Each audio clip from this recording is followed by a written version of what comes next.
거듭남에 대한 말씀으로 같이 말씀을 나누고, 아직까지 이 거듭나지 못하신 분들은 더 그 약속에 대해서 믿고 기도하심으로 더 이상 시간을 끌지 말고, 오늘이 11월 30일인데 11월 달이 가기 전에 다 거듭나시기를 예수님의 이름으로 축원합니다. 아멘.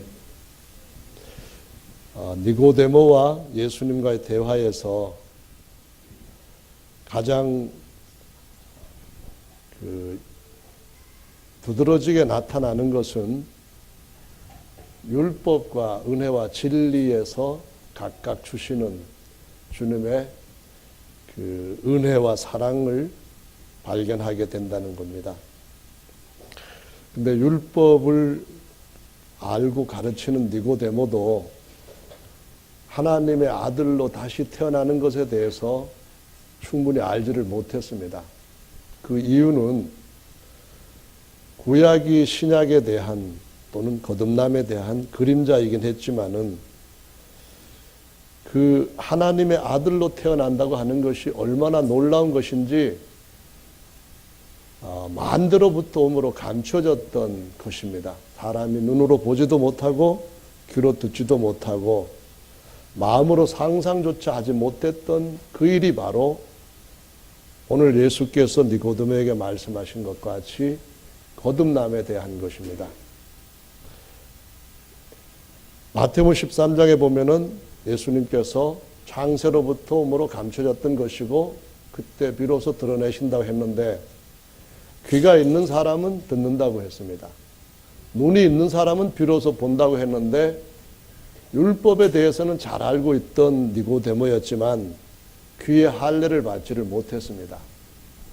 예수님께서 하나님께로부터 온 위대한 선지자다, 메시아다, 이런 것까지는 받아들이고 예수님한테 바리새인이면서 랍비인 그런 신분을 물론하고 찾아와서 대화를 청했던 사람이지만, 직접 예수님께서 말씀하시는데도 깨닫지를 못하고 그런 일이 어떻게 일어날 수 있습니까 하면서 결국은 예수님께서 주시는 그런 은혜를 그 성경에 기록되어 있는 내용을 볼 때는 받지를 못했던 것을 확인할 수가 있습니다.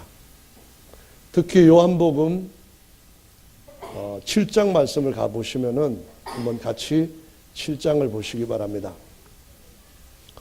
7장 37절 말씀부터 39절을 먼저 보시면은 요한복음 4장에 있는 말씀을 좀 더 구체화시킨 말씀으로 기록되어 있음을 알 수 있습니다.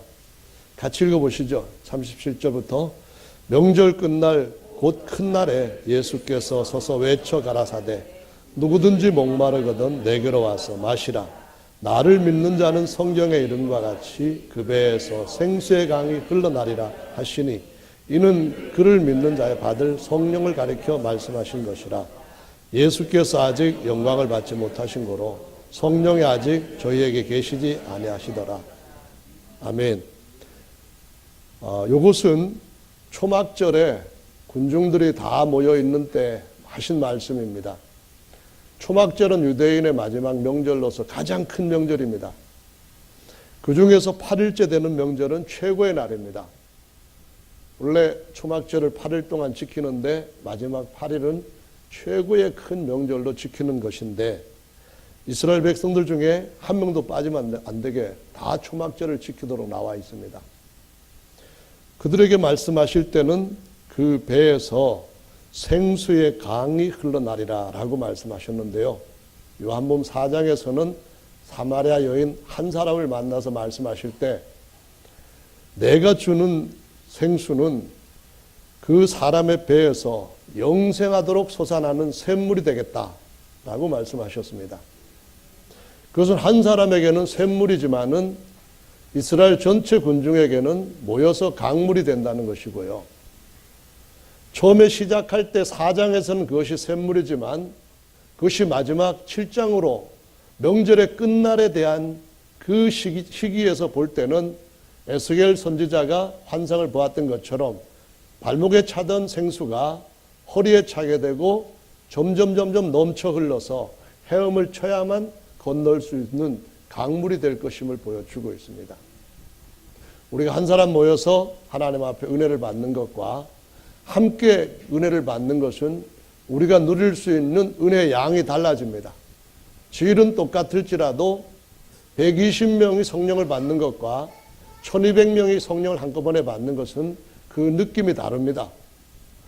우리에게 앞으로 이러한 강물처럼 흘러나는 성령의 역사가 함께 하시기를, 그 모든 성도들의 심령 속에서 강물처럼 흐를 수 있는 샘물들이 넘쳐나게 되기를 예수님의 이름으로 축원합니다. 뿐만 아니라 우리가 주님을 섬긴다는 것은 율법에 따라서 섬기는 것이 아니고, 죽어있는 돌은 10년이 가도 여전히 죽어있고 100년이 흘러도 죽고 점점점 쇠하여지지만은 성령의 생수는 살아있는 신비에 살아있는 영으로 새긴 것이기 때문에 점점점 커지게 되어 있습니다. 주님을 알아갈수록 우리는 주님을 위하여서 일할 수 있는 더 많은 것들을 주님으로부터 선물로 받아야만 됩니다. 이것이 정석이고 이것이 정상입니다. 지난날 우리가 무엇을 못했다고 해서 세월이 흐를 때 우리의 약해지는 모습을 보고 움츠러들면 안 됩니다. 우리는 겉사람은 쇠폐해 갈지라도 속사람은 날로 새로워지고 강건해지고 더 충만해져가는 그런 은혜를 사모하는 것이 정상인 줄로 믿으시기 바랍니다. 그것이 바로 주께서 우리에게 생명의 성령의 법을 주신 목적입니다. 가속 페달을 밟으면은 점점 속도가 올라갈 수 있는 것처럼 주님의 성령으로 우리를 더욱더 강하게, 더 크게, 더 놀랍게 인생을 확장시켜 주실 줄로 믿습니다. 아멘. 네, 그런 은혜를 주께서 이 말씀을 하셨는데 7장에 있는 50절, 51절 말씀을 보시기 바랍니다. 찾으셨으면 50절, 51절 같이 읽어봅니다. 시작.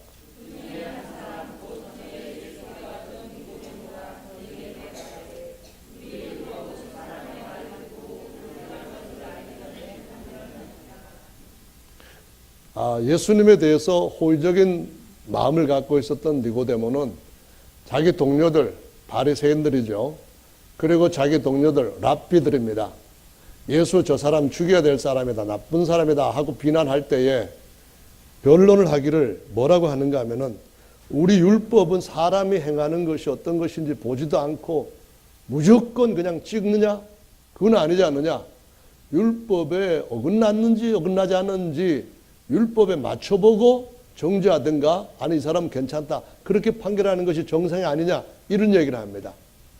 그 정도 얘기는 정말로 누구든지 할 수 있는 것이지, 하나님께서 직접 사람의 몸을 입고 오셔서 거듭남에 대해서 말씀을 가르쳤던, 개인적으로 대화하셨던 그런 경험이 있는 니고데모가 할 수 있는 말은 정말 부족한 말입니다.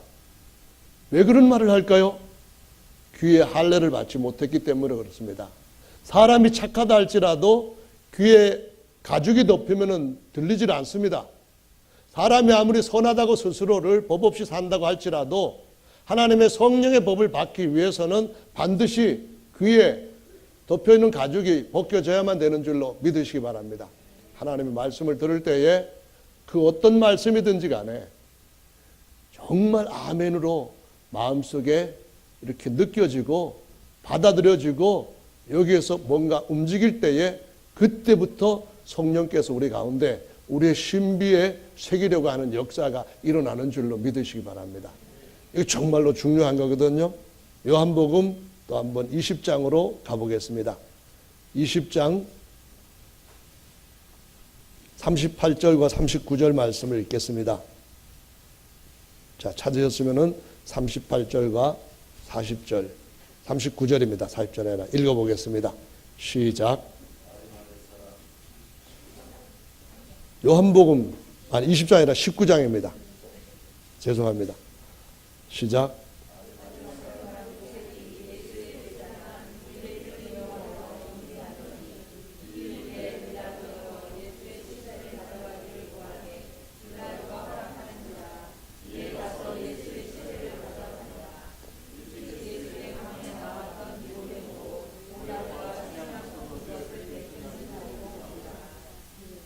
이에 예수의 시체를 가져다가 유대인의 장례법대로 그 향품과 함께 세마포로 쌌더라.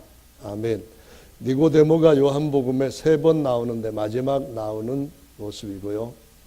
그 이후에는 등장하지 않습니다. 120명의 제자들이 기도하는 자리에서도 니고데모는 등장하지 않습니다. 다만 갈릴리 사람들이 120여 명이 하나님 앞에 전심으로 기도해서 성령으로 거듭났다는 말씀만이 나오고 있습니다. 왜 니고데모는 이렇게 하는 것으로서 주님과의 만남을 그냥 마치게 되었을까요? 귀가 없으면은 주님이 주시는 것을 받을 수가 없습니다. 귀가 있다고 하는 것은 주님이 주신 약속이 반드시 이루어질 것임을 아는 것입니다. 믿는 것입니다. 그래서 그것을 받으려고 주님이 원하시는 대로 그 삶을 드리는 것인 줄을 믿으시기 바랍니다. 할렐루야. 그냥 사람이 죽었을 때에 그 예를 다해서 매장하는 것은 이 성경 첫 번째 책인 창세기에서도 그대로 나옵니다. 요셉에 의해 가지고 이스라엘 족속이 75명이 애굽으로 내려갔습니다. 이름은 여기에서도 19장 38절에서도 요셉이 나옵니다.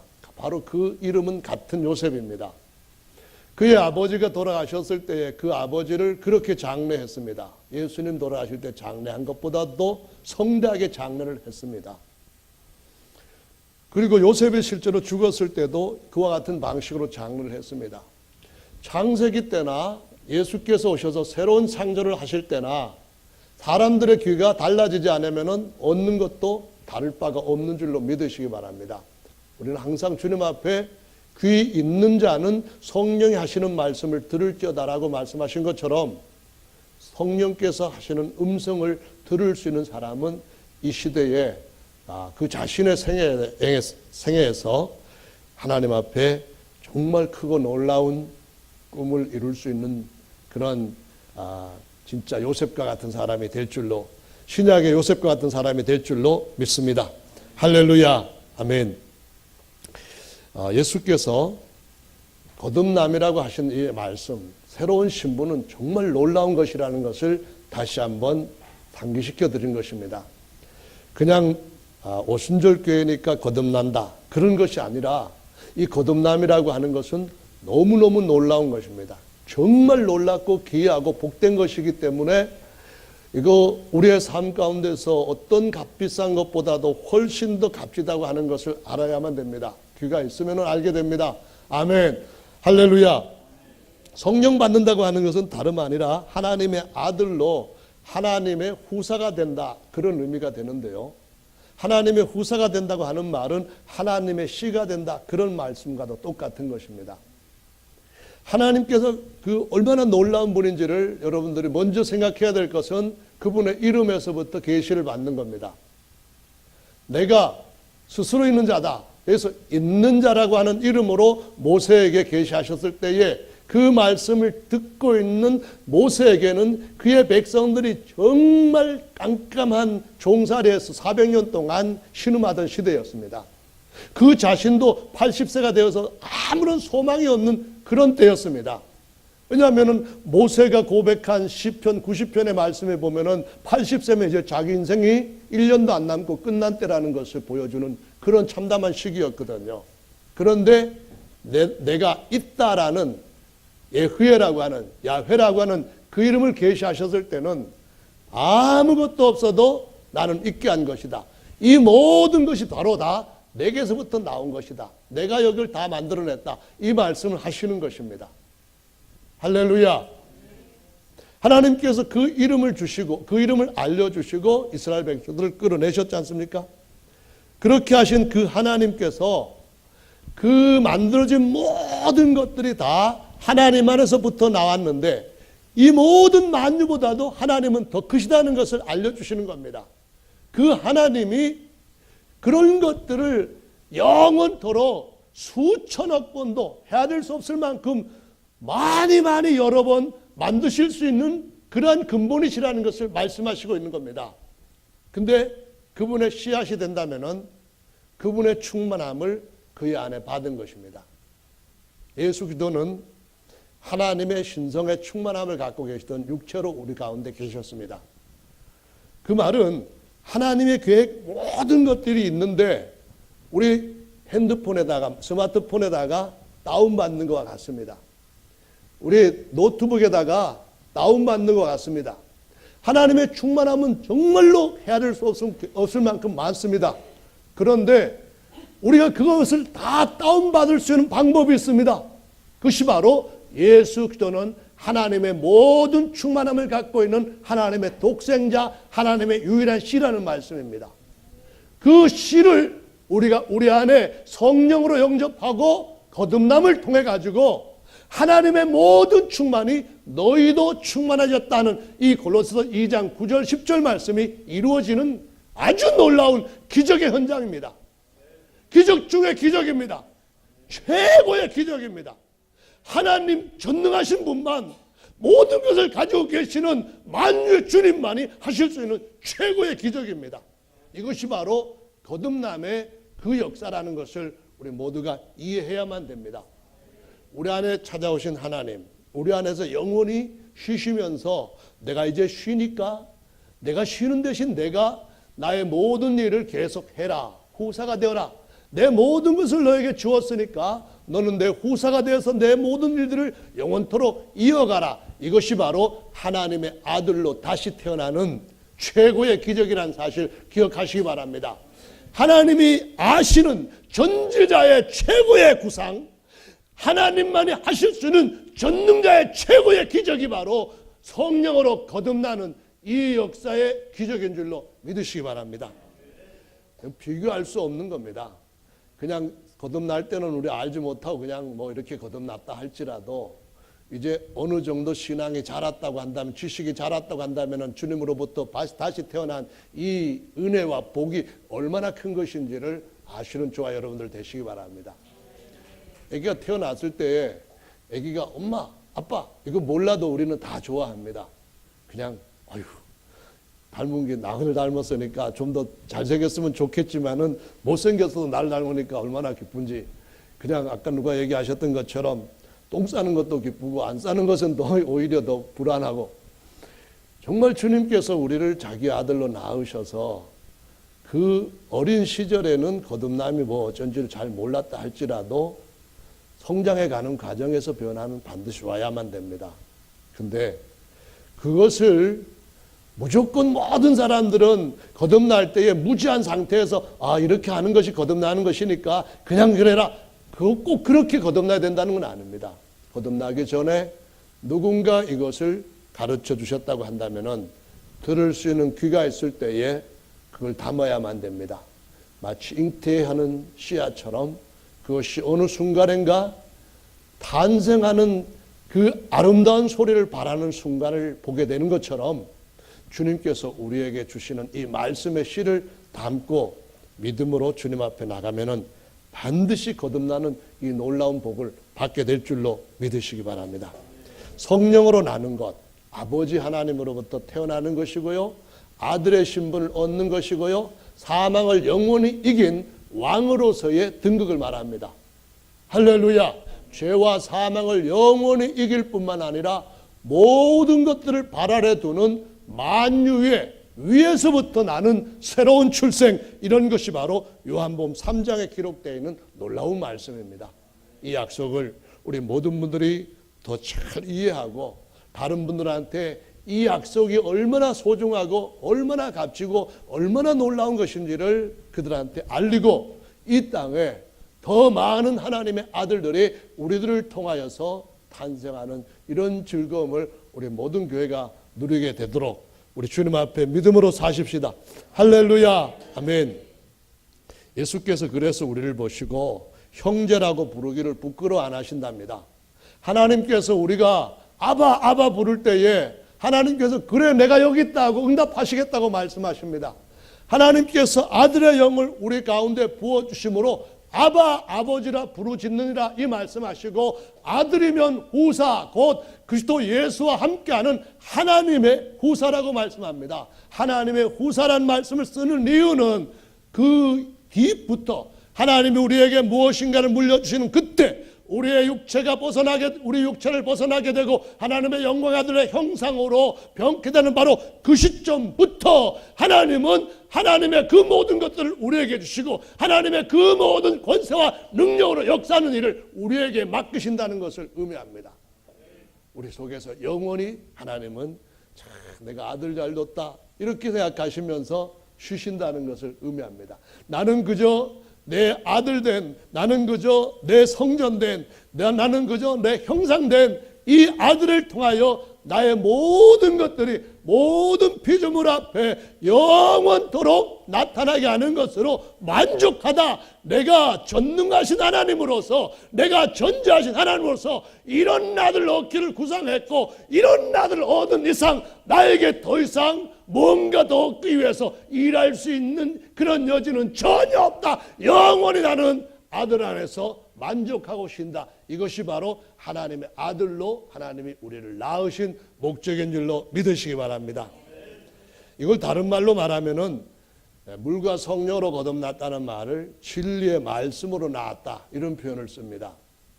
우리가 하나님께로부터 태어나고 모든 것 위로부터 태어나는 방식이 진리 안에 있다는 겁니다. 은혜와 진리 안에 있다는 겁니다. 예수께서 말씀하시기를 진리로 저들을 거룩하게 하옵소서. 아버지의 말씀은 진리입니다 하시면서 저들이 그 진리로 말미암아 내가 아버지와 하나가 된 것처럼 저들도 이 진리의 말씀을 순종함으로 저들도 나와 같이 하나가 되게 해 주십시오 하는 그 주님의 기도가 그대로 진리의 말씀으로 태어나는 우리 가운데 이루어지게 되는 줄로 믿으시기 바랍니다. 베드로전서 있죠. 1장 22절로 25절 말씀입니다. 한번 읽어보실까요? 찾았으면 읽겠습니다. 시작. 너희가 진리를 순종함으로 너희 영혼을 깨끗하게 하여 거짓이 없이 형제를 사랑하기에 이르렀으니 마음으로 뜨겁게 피차 사랑하라. 너희가 거듭난 것이 썩어질 씨로 된 것이 아니요 썩지 아니할 씨로 된 것이니 하나님의 살아있고 항상 있는 말씀으로 되었느니라. 그러므로 모든 육체는 풀과 같고 그 모든 영광의 풀의 꽃과 같고 풀은 마르고 꽃은 떨어지되 오직 주의 말씀은 세세토록 있도다 하였으니 너희에게 전한 복음이 곧 이 말씀이니라. 우리에게 전한 좋은 소식이 어떠하다고요? 솔로몬의 모든 부경화를 그저 꽃 한 송이 정도로만 취급할 수 있는 아주 대단한 하나님의 영광의 약속의 아들이 되었다는 말씀입니다. 할렐루야. 하나님의 영광이 어떠합니까? 서랍들도 쳐다보지 못할 정도로 대단한 영광인데 하나님이 우리에게 어떤 일을 하십니까? 우리를 그 영광의 빛 안으로 들어와서 얼굴과 얼굴을 주님의 얼굴과 우리 얼굴이 마주 대하고 아빠, 아들아 이렇게 부를 수 있는 최고의 영광과 존귀의 신분으로 관시워 주셨다는 말씀입니다. 베드로전서 2장 9절을 읽어보겠습니다. 베드로전서 2장 9절입니다. 같이 읽겠습니다. 시작. 거룩한 나라요 그의 소유된 백성이니 이는 너희를 어두움에서 불러내어 기이한 빛에 들어가게 하신 자의 아름다운 덕을 선전하게 하려 하심이라. 할렐루야. 물과 성령으로 거듭나는 복음, 사도 베드로와 다른 사도들이 뻘떡 일어서서 교회가 시작된 첫날부터 전파했던 사도행전 2장 38절의 이 복음, 이거 위대한 복음입니다. 이 복음 정말로 놀라운 복음입니다. 이 복음은 알면 알수록 다 알 수 없을 만큼 대단히 충만한 하나님의 은혜를 넘치도록 가져다 주는 진짜 은혜의 진리인 줄로 믿으시기 바랍니다. 이건 정말 다른 그냥 믿기만 하면 된다니 뭐 어쩌니 저쩌니 그런 가르침과는 아예 그 비교가 아니라 정말 상대조차 하지 못할 만큼 아주 놀랍고 완벽한 그러한 진리의 말씀입니다. 이것이 우리를 하나님의 아들로 하나님의 모든 것을 물려받을 후사로 세워주는 진짜 합법적인 법조항입니다. 할렐루야. 아멘. 아들이라고 한다고 주장하는 게 빡빡하다고 해가지고 다 인정해 줍니까? 뭐 그럴 것 같으면은 이건희 회장 죽기 전에 내가 가갖고 내가 아들이라고 막 그랬죠. 그냥 그냥 나 인정 안 해주면은 나 뭐 활복하겠다 막 그런 하면은 아들 하나로 쳐줍니까? 안 쳐주지요. 세상에 재벌의 아들도 제가 아들이라고 한다고 해서 인정해 주는 것이 없습니다. 하나님의 아들이 되는 것은 바로 이 진리의 변함없는 말씀, 영원한 말씀으로만 가능한 줄로 믿습니다. 야고보서 말씀도 하나를 보시죠. 1장 18절인데요. 같이 읽어보겠습니다. 1장 18절 시작. 그가 그 조물 중에 우리로 한 처절매가 되게 하시려고 자기의 뜻을 쫓아 진리의 말씀으로 우리를 낳으셨느니라. 아멘. 요즘 이 진리의 말씀에 대해서 너무 얼토당토 않게 횡설수설하게 가르치는 사람들 많이 있습니다. 그냥 무조건 믿기만 하면 된다 그런 식으로 가르치는 사람들이 은혜 진리 말씀으로 거듭날 수 있을까요? 없죠. 어떻게 알지요? 야고보서 2장 말씀 한번 보십시오. 야고보서 2장에 가서 사도 야고보가 하는 말을 보면은 내가 하나님이 한 분인 줄 믿느냐? 잘한다. 귀신들도 믿고 떤다. 그런데 아하 허탄한 사람아, 행함이 없는 믿음이 이것이 자기를 구원하겠느냐? 아니 정신 나간 사람아, 행함이 없는 믿음이 자기를 구원할 수 있다고 믿는다면은 영혼 없는 놈이 제대로 된 사람이라고 믿어도 쓰겄다. 그 말을 지금 26절까지 말하고 있습니다. 진리의 말씀을 순종해야 하나님의 아들로 진리의 말씀으로 거듭나며 모든 피조물보다 으뜸이 되고 모든 피조물을 소유할 수 있는 주가 되고 모든 피조물을 발 아래 둘 수 있는 왕이 되는 줄로 믿으시기 바랍니다. 그래서 이 진리의 말씀을 바로 알고 이 진리의 말씀으로 거듭나서 이 진리의 빛의 일꾼들이 되었다고 하는 것, 정말 이 세상에서 다른 어떤 것을 못 가졌다 할지라도 감사해야 됩니다. 하나님 앞에 감격함으로 자부심을 가져야만 됩니다. 왜냐하면 언젠가는 모든 것들은 다 이 태양계의 것들은 사라질 겁니다. 지구도 사라질 것이라고 히브리서 1장에 말씀합니다. 그리고 난 뒤에 새하늘과 새 땅이 올 것이고 영원히 있는 것들을 우리에게 유업으로 주실 것이기 때문입니다. 우리는 주가 될 것이고 우리가 주가 되었을 때 그 존귀함이 대단하기 때문에 하나님이 천사처럼 좀 능력 있고 스마트하고 제대로 좀 일 좀 할 줄 아는 그러한 피조물들을 종으로 붙여주실 줄로 믿으시기 바랍니다. 하나님의 아들이라면은 그 정도의 그 신분을 갖고 권세와 그 영광을 가지고 살아가는 존재인 것을 아시고 오늘 또 진리 안에서 기뻐하시면서 하나님 앞에 당당하게 사시기를 예수님의 이름으로 축원합니다. 겉사람이 아니라 속사람으로서 언젠가는 벗어버릴 낡아지는 옷이 아니라 날로 새로워지고 강하여지는 속사람을 따라서 사는 저와 여러분들 되시기를 예수님의 이름으로 축원합니다. 아멘. 그래서 1장의 말씀에 보면은 천사 중 누구에게 내가 너를 낳았다 한 적이 있느냐? 없다는 겁니다. 맏아들을 하나님께서 낳으실 때에, 아니 독생자로 낳으실 때에 내가 너를 낳았다. 나는 너의 아버지가 되고 너는 나의 모든 걸 유업으로 물려받을 후사가 된다. 그랬습니다.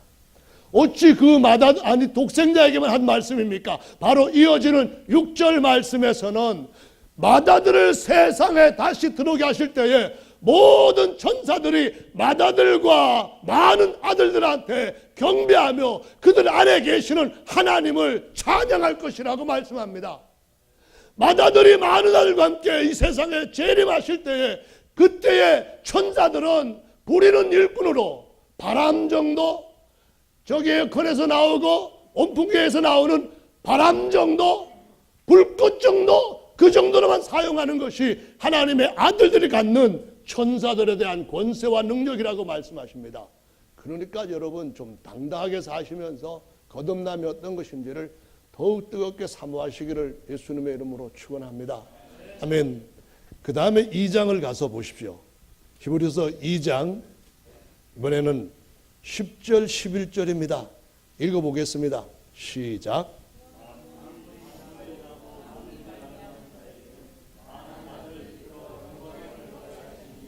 저희 구원의 주를 고난으로 말미암아 온전케 하심이 합당하도다. 거룩하게 하시는 자와 거룩하게 함을 입은 자들이 다 하나에서 난지라. 그러므로 형제라 부르시기를 부끄러워 아니하시고. 아멘. 많은 아들들을 이끌어 이 말씀을 하실 때에 앞에 이렇게 말씀을 먼저 놓았습니다. 만물이 인하고 만물이 말미암은 자에게, 그렇게 말합니다. 만물이 인하고 만물로 말미암았다. 그 말은 아들 때문에 만물 지었고 아들에게 물려주기 위해서 그 목적으로 만물을 있게 하셨다, 그 말입니다. 아들을 얻으시는 이유는 아들한테 하나님 아버지께서 그분의 모든 충만함에서 꺼낼 수 있는 모든 것들을 그들에게 맡겨주시고 그들로 하여금 다시 그분의 뒤를 이어서 영원토록 그 일들을 맡아 하게 하시려고 만물을 먼저 한번 만들어 보셨다는 겁니다. 옛 창조에서. 할렐루야.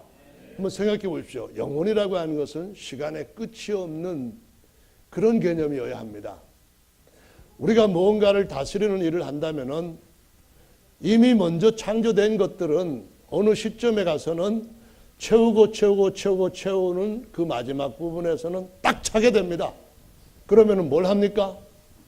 하나님께서 처음 첫 창조하신 것은 딱 차게 되는 날이 온다 할지라도 하나님께서 그 아들들에게 맡긴 후사의 일들은 그들 안에 있는 하나님의 모든 충만함을 통하여서 제차, 3차, 4차 영원토록 계속해서 그 어마어마한 대업을 이어갈 자가 된다는 사실을 기억하시기 바랍니다. 하나님의 아들들이라는 신분은 상상을 초월합니다. 인간의 이 작은 상상의 능력 이 두뇌 가지고서는 측량할 수 없는 어마어마한 영역을 주 하나님께서 미리 준비해 놓으시고 그걸 위해서 주님이 마다들을 우리 속에 부어주신 줄로 믿으시기 바랍니다. 그게 바로 성령 침례라, 그 말입니다. 거룩하게 하시는 자, 진리의 말씀으로 거룩하게 하옵소서. 거룩하게 함을 입은 자, 진리의 말씀을 순종함으로 너희가 거듭나서, 그 말입니다.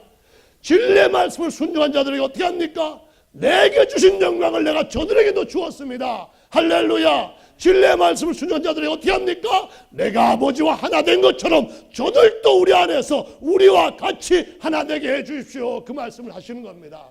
예수 그리스도는 머리로서 우리는 그 몸의 지체로서 영원토록 이 창조, 옛 창조와 다른 더 충만케 하는 그 일을 영원토록 할 줄로 믿으시기 바랍니다. 이건 정말로 상상을 초월하는 하나님의 위대한 역사입니다. 여러분과 저에게 맡겨주신 하나님의 위대한 과업입니다. 그냥 세상에서 어떤 민족적인 그러한 이름으로 어떤 시대적인 사명 그런 이름으로 인생을 불사르는 사람들이 가끔 있습니다. 그런 것 속에서 많은 사람들은 또 박수를 받기도 합니다. 그러나 그 모든 것들은 어느 날 하늘과 땅이 사라지게 되는 그때 영원히 잊혀집니다. 그 전에는 무엇이 있었는지 아무도 알지 못하도록 까맣게 사라집니다. 그러나 예수 그리스도 안에서 하나님의 아들로서 살아가는 우리의 삶은 영원 속에 계속 이어지게 되고 계속 충만하게 될 줄로 믿으시기 바랍니다. 저와 여러분들의 예수를 믿고 거듭나서 이 진리 안에서 주님을 섬긴다고 하는 것은 말로 표현할 수 없는 놀라운 특권입니다. 이거는 정말로 표현할 수 없는 큰 특혜입니다. 그것을 마음속에서 날마다 새롭게 느껴가시는 우리 모두가 되기를 예수님의 이름으로 축원합니다. 그러면은 하나님의 아들로 다시 태어났다는 증거는 무엇을 가지고 확신을 해야 될까요? 어떤 증거가 나타나야 나 정말 하나님이 내가 너를 낳았다 하면서 우리 안에 오신 성령께서 우리의 영과 더불어 우리가 하나님의 아들 되었음을 증거합니까? 무엇인가요? 요한복음 3장에 보시면은 이렇게 말씀을 예수께서 하셨습니다. 바람이 임으로 불되 어디서 와서 어디로 가는지 보이지 않지만은 그런다고 바람 부는 것을 아무도 모른다고 생각하냐? 아니지 않냐? 너희들 바람 부는 거 다 알지 않냐? 바람 불 때에 그냥 가볍게 살살 불면은 그냥 뭐 나타나는 현상 같은 것들이 아주 미미하지만은 바람이 좀 더 강하게 불기 시작할 때는 소리도 나고 뭐 흔들릴 만한 것들은 마구 흔들리고 더 강하게 불면은 이전까지 든든하게 했던 것들도 막 뒤집어지고 날아가고 난리가 나지 않냐? 그럴 때 그렇게 되는 모습 보고 저게 왜 그러지? 이렇게 하는 사람 있냐? 저 바람 부는구나. 강한 바람이 불고 있구나. 지금 폭풍이 불고 있구나. 지금 회오리 바람에 지금 몰아치고 있구나. 알지 못하는 사람이 있냐? 마찬가지로 성령으로 나는 사람도 다 이러하니라 라고 말씀하셨습니다. 근데 이 바람이라고 번역된 단어는 원래 신약 성경을 요한이 기록할 때 헬라어로 기록한 단어에서는 퓨뉴마라고 하는 단어입니다. 퓨뉴마라고 하는 단어는 영이라고 하는 말로도 번역을 합니다. 그래서 성령으로 거듭나지 않으면 할 때 똑같은 퓨뉴마입니다. 바람이 부는 것을 보면 할 때 똑같은 퓨뉴마입니다. 그래서 바람으로도 번역해도 되고 영으로 번역해도 되는 단어를 가지고 주님께서 성령으로 나는 사람이 어떤 징조를 가지고 다시 태어났다는 것을 알 수 있겠냐 물을 때에 퓨뉴마가 불 때에 퓨뉴마로 나는 것을 알 수 있다 이렇게 말씀을 하시는 것입니다. 다시 말하면 성령 받을 때에 알 수 있는 것이 바람이 불 때 여기서 나타나는 그런 징조처럼 성령 받는 사람한테 나타나는 것 정상이다 그런 말씀입니다. 성령이 오신 제자들 안에 성령으로 거듭나게 하시는 성령 침례를 주신 것은 사도행전 1장에 가보면은 아직 예수께서 영광을 받지 못하신 거로 성령이 저들 안에 계시지 아니했더라. 이 말씀이 요한복음 7장에서 나오고 요한복음 20장에서 22절에 숨을 내쉬면서 가라사대 성령을 받으라 했어요. 아직까지 성령 침례를 받지 않은 상태입니다. 침례 요한이 예수님에 대해서 증언을 할 때에 이분은 성령과 불로 침례를 주시는 분이다 그랬는데 성령 침례가 언제 일어났느냐 하면은 예수님의 공생 기간에는 한 번도 누구에게도 일어나지 않은 거예요. 베드로에게도 안 일어났고 요한에게도 안 일어난 거예요. 사도행전 1장에 가보시면은 예수께서 승천하시기 직전에 비로소 뭐라고 말씀하셨는가 하면은 아버지의 약속하신 것을 기다리라. 요한은 물로 침례를 베풀었지만은 너희는 몇 날이 못 되어서 예수께서 성령으로 침례 주는 것을 겪게 될 것이다. 경험하게 될 것이다. 체험하게 될 것이다. 성령으로 거듭나게 될 것이다. 이 약속을 하셨습니다. 이러고 주님이 제자들 보는 앞에서 하늘로 구름 타고 올라가십니다. 제자들이 그 약속을 기다리기 위하여서 다락방으로 갑니다. 예수님께서 올라가시고 제자들이 다락방에 가고 요 기간을 따져보는 방법이 있습니다. 그것은 예수님이 부활하신 날이 구약에서 7가지 명절 중에서 세 번째인 초실절에 부활했다고 기록합니다. 초실절 이후에 50일이 되는 때가 오순절입니다. 그러면은 예수께서 이 제자들이 부활하신 예수님과 만나가지고 얘기를 하고 하나님 나라에 대해서 얘기를 할 때 하나님 나라는 거듭나야 들어간다고 니고데모에게 말씀하셨던 것처럼 그런 말씀을 쭉 할 때에 이때까지도 제자들은 이스라엘 나라를 회복하는 것이 이때입니까? 이런 좀 엉뚱한 질문을 했습니다마는 너들 그런 생각 집어치우고 하나님 나라에 대해서 성령으로 거듭나야 들어가는 그날에 대해서 생각하고 아버지 약속하신 성령 침례를 기다리라 이 말씀을 그저 듣고 40일 동안 그런 대화를 하고 난 뒤에 주님 올라가시고 나머지 10일 동안 오순절이 올 때까지 기도에 들어갑니다. 120여 명이 기도에 들어갑니다. 근데 처음에 예수님이 부활하신 모습을 500여 형제가 같이 볼 때도 있었습니다. 주님이 승천하신 모습을 그때는 500 형제가 다 모인 것이 아니라 오히려 그런 얘기를 들었으면은 500명한테 나타났을 때보다도 1,500명, 2,000명 뭐 더 많은 사람들이 모여가지고 그런 일이나 대단하다 그랬을 것인데 500여의 기적에는 남자가 5,000명 모였지만은 하나님께서 그들을 하나님의 아들로 다시 태어나게 하는 성령 침례 준다고 했을 때에 500여 명에게 일치로 부활한 모습을 보였던, 그것을 보았던 제자들도 다 이리저리 떠나고 귀에 할례받고 깨달았었다 할지라도 마음에 할례받고 순종하는 사람들은 120명밖에 남지 않았다는 겁니다. 120명이 기도하기를 전심으로 10일 동안 기도하고 오순절날을 맞이하게 됩니다.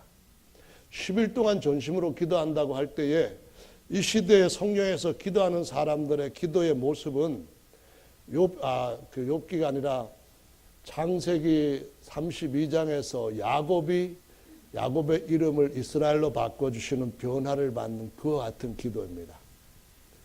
정말 하나님의 사람과 씨름을 하면서 환도뼈가 위골되어도 놓지 않고 붙들고 늘어지는 그런 기도였습니다. 10일 동안을요. 하룻밤이 아니라 이틀밤이 아니라 3일밤이 아니라 다른 일 다 제쳐놓고 이것보다 더 중요한 일이 내 인생에 무엇이 있겠느냐. 이 인생에서 이 시점에 반드시 하나님의 교회에 성령으로 처음 거듭나게 하시는 그 무리 가운데 포함되겠다고 하는 갈망으로 120명이 전심으로 기도를 했다고 말씀합니다.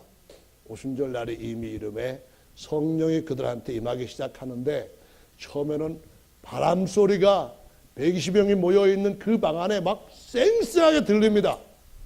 바람 부는 거 요한복음 3장처럼. 그런데 잠시 있다가 보니까 그 불꽃 같은 게 나타나서 각 사람의 머리에 임하였습니다. 그런데 조금 더 기도에 더 몰입을 하다 보니까 성령이 말하게 하심을 따라 퓨뉴마가 말하게 하심을 따라 바람이 세게 부는 그 원인에 의하여서 결과들이 나옵니다. 어떻게 나옵니까? 자기들이 알지 못하는 방언을 막 말하는 거예요. 뭐에 의해서? 성령이 말하게 하심을 따라. 뭐에 의해서? 퓨뉴마, 바람이 세게 부는 그 이유에 따라서 그렇게 막 사람들이 자기도 알지 못하는 언어를 말하기 시작합니다. 아멘. 이로 인하여서 사람들이 떼거리로 몰렸습니다. 3,000명 이상이 모였습니다. 이게 도대체 어떤 일이냐 하고 사람들이 놀라가지고 이렇게 질문도 하고 저렇게 답변도 합니다. 어떤 사람은 야, 저 사람들 정말 이 지금까지 먹어보지 못한 센 술을 취했구나. 베드로가 일어나서 말합니다. 지금 아침 9시인데 제 삼시는 아침 9시입니다. 누가 아침 9시부터 이렇게 이 정도로까지 술 취하겠느냐. 이거는 요엘이 약속하신 것처럼 은혜의 비를 메마른 땅에 부어주시는 늦은 비, 이른 비 부어주시는 그 역사와 같다. 그런 말입니다. 열왕기상 18장의 말씀에 보면 이스라엘 백성들에게 3년 반 동안 비가 오질 않았습니다. 비가 오지 않으니까 전부 말라서 비틀어 죽습니다. 짐승들이 먹을 것이 없어서 척척 쓰러져 가지고 말라져 죽어갑니다. 사람들도 입천장에 혀가 말라붙어 가지고 정신이 없습니다.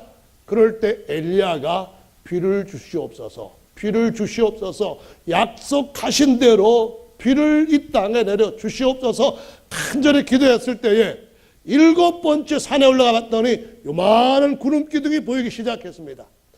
이 제자들이 120여 명이 9일 동안 간절히 기도했을 때 뭔가 그들에게 새로운 은혜가 나타났습니다. 바람 소리가 나오고 불꽃 같은 것들이 머리에 임하더니 그 메마른 땅에, 그 심령의 땅에 하나님의 은혜의 복된 장마비가 쏟아부어지기를 시작했습니다. 이것이 바로 오늘날 우리가 하나님 앞에 주님이 우리를 거듭나게 하시는 성령 침례에 대한 약속의 그림자입니다. 어떤 마음으로 기도해야 될지, 오순절날 10일 동안 이 제자들이 어떤 모습으로, 어떤 갈망으로 기도했는지를 보여주시는 그 모습입니다. 그 성령 침례 이후에 이 얘기를 듣고 어떤 사람은 말합니다. 완전 술에 취했다고요. 정말 어떻게 보면은 정신은 말짱한데 몸은 제대로 자기가 원하는 대로 되질 않습니다. 자기는 이렇게 야 베드로야 이게 무슨 일이냐 이렇게 말하는데 이제 나오는 말은 성령이 꽉 주장을 해가지고 할렐루야 하나님 앞에 감사합니다 방언이 막 나옵니다. 도마가 야 진짜 우리는 너무 이상한 눈을 체험한다 막 그렇게 말하는데 정신은 말짱하고 자기가 하고 싶은 말도 있는데 그 말이 안 나오는 거예요. 그 말은 무슨 말입니까? 바람이 세게 불 때 나는 걸어가려고 하는데 막 이렇게 처박히는 것 같은 겁니다.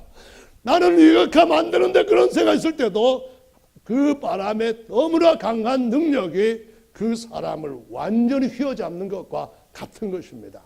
성령 침례는 자기가 그냥 막 몰입해가지고 정신이 조금 이상해지고 혀도 힘이 쫙 빠지고 그랬을 때 랄랄랄랄랄랄랄라 이러는 것이 아니라 정말로 하나님이 그 혀와 그의 마음을 확 사로잡아가지고 살아있는 그 신비에다가 하나님의 손으로 생명의 성례법을 쫙 기록하는 최고의 기적인 줄로 믿으시기 바랍니다.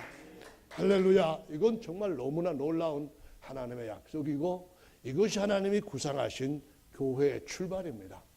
저와 여러분들이 그런 은혜 가운데 들게 되기를 예수님의 이름으로 축원합니다. 새술이 취했다. 뭐 저 사람들 정신이 이상하다. 그런 소리를 하는데 베드로가 이렇게 얘기를 합니다. 사도행전 2장입니다. 한번 찾아서 보겠습니다. 2장 33절 같이 읽습니다. 시작.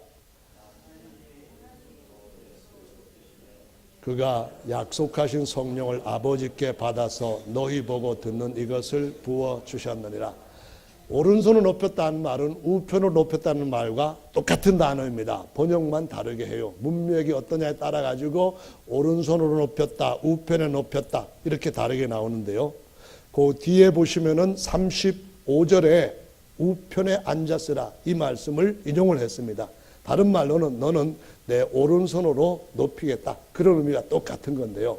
그것이 바로 예수님을 높였다는 겁니다. 우편을 높였다는 말은 하나님이 공간 어디에나 다 계시고 공간이 없는데도 다 계시는 분인데 그분의 오른편, 우편, 왼편, 좌편 어디 있습니까? 오른편을 높였다는 말은 그분이 그 아들을 자신의 영원한 후사로 세우셨다는 겁니다. 그분의 모든 것을 물려받은 자가 되게 하시고 그분의 모든 것을 물려받아서 영원히 하나님의 일을 이어가게 하시는 후사가 되게 했다는 말씀입니다. 그 아들의 영을 이들에게도 부어주셔서 그 아들들도 그리스도와 함께하는 하나님의 후사로 존귀케 하시는 역사를 여기서 하셨다는 말씀입니다. 오늘도 주님은 우리 가운데서 그 아들을 그 후사의 자리에 앉히시는 것처럼 성령으로 사모하고 성령으로 거듭나기를 갈망하는 기도하는 모든 자들에게 그를 가장 높은 호산나 높이시는 은혜가 있는 줄로 믿으시기 바랍니다. 보고 듣는 이것을 부어주느라 보는 것이 뭡니까? 술 취한 것 같은 겁니다. 바람이 엄청나게 세게 불 때 걸어도 걸음이 제대로 안 되는 것 같은 그런 겁니다. 물살이 너무 셀 때에 똑바로 걷지 못하고 물살에 휩쓸려가는 그런 겁니다. 그런 보는 것과 듣는 것이 뭡니까? 이 사람들이 갈릴리 사람인데 왜 갈릴리 말은 안 하고 이상한 말을 하냐? 방언을 말하는 이유가 뭐냐? 성령이 저들에게 말하게 하심을 따라 다른 방언을 말하게 하는 이거를 부어주셨다는 겁니다. 할렐루야. 이 약속은 말이에요. 38절 39절 읽어보겠습니다. 모든 사람한테 하신 것이라며요. 같이 읽습니다. 시작.